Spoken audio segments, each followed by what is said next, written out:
पर बलात्कार का इल्जाम। आज बोलेंगे आसाराम। क्या कहेंगे आसाराम? आसाराम का अधर्म।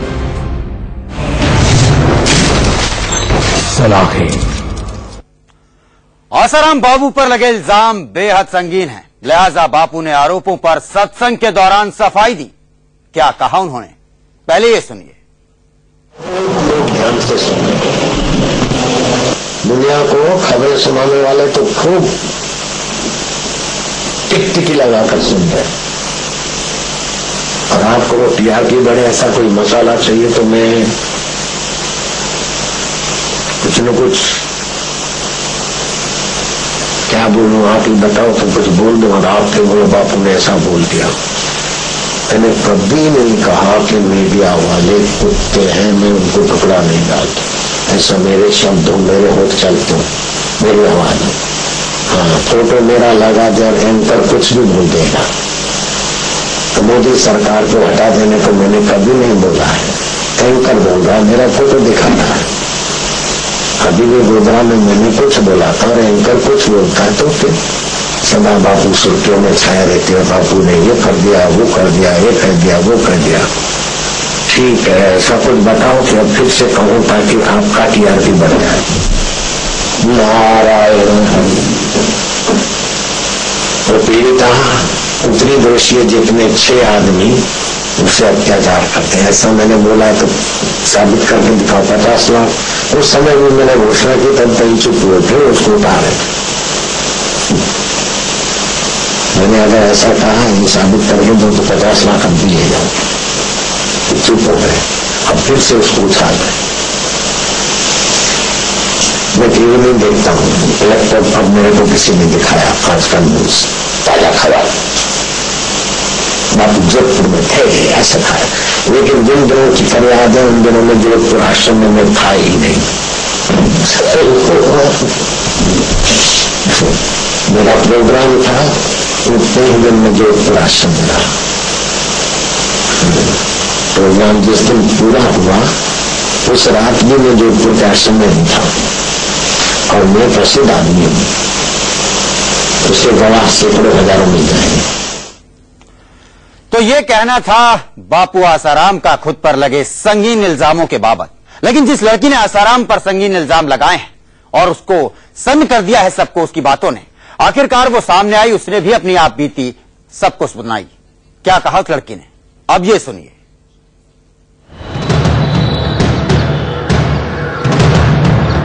जयराम जी बोलना पड़ेगा। आसाराम पर आरोप लगाने वाली पीड़ित लड़की सामने आई है। इस लड़की ने एक बड़े अखबार को अपनी आप बीती सुनाई है। इसका कहना है कि 15 अगस्त को जिस दिन पूरा मुल्क आजादी की 66वीं सालगिरह मना रहा था, आसाराम ने जोधपुर आश्रम के एक कमरे में उसके साथ गलत काम किया। लड़की ने क्या कहा सुनिए। मैं आसाराम के छिंदवाड़ा वाले गुरुकुल में रह रही थी। वही अगस्त के पहले हफ्ते में मेरी तबीयत खराब हो गई। आश्रम की तरफ से मेरे मम्मी पापा को इस बात की खबर दी गई। इसके बाद मम्मी पापा छिंदवाड़ा आश्रम आ गए। आश्रम की तरफ से उन्हें ये बताया गया कि अब तबीयत थोड़ी ठीक है। इसके बाद रिपोर्टर ने इस लड़की से पूछा कि आप छिंदवाड़ा आश्रम से जोधपुर कैसे पहुंच गईं? इस पर इस लड़की ने क्या जवाब दिया, ये सुनिए। छिंदवाड़ा आश्रम में मुझे भी ऐसा लग रहा था कि तबीयत में थोड़ा बहुत सुधार हो रहा है, लेकिन आश्रम की तरफ से मम्मी पापा को कहा गया कि इसे झाड़ फूक की जरूरत है, जो छिंदवाड़ा आश्रम में संभव नहीं है। इसीलिए बच्ची को जोधपुर आश्रम ले जाना होगा। मुझे अच्छी तरह से याद है 14 अगस्त को हम जोधपुर आश्रम पहुँचे। एक अखबार के रिपोर्टर ने फिर लड़की से पूछा कि जोधपुर पहुंचने के बाद आपको कहां रखा गया, आपके इलाज के लिए वहां क्या इंतजाम किए गए? सुनिए पीड़िता ने क्या जवाब दिया। 14 अगस्त को मुझे मापाई आश्रम में ले जाने के बाद 15 अगस्त को आसाराम बापू से मेरा आमना सामना हुआ। आसाराम ने खुद मेरे मम्मी पापा को कहा कि लड़की को आश्रम में छोड़ दें, इसे ठीक करने के लिए अनुष्ठान की जरूरत है। इसके बाद मैं मम्मी पापा से अलग दूसरी जगह पर ले जाई गई।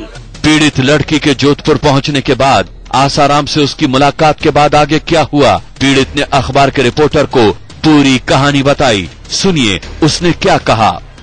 15 अगस्त की रात आसाराम मुझे अलग कमरे में ले गए। फिर उन्होंने मेरे साथ वो किया जो मैं बता नहीं सकती।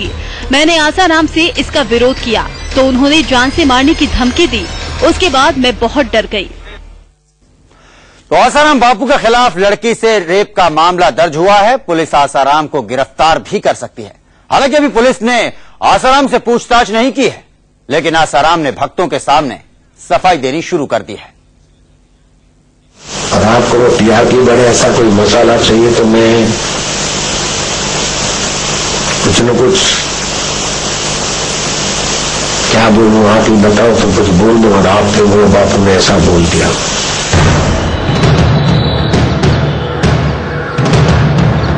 जयराम जी बोलना पड़ेगा।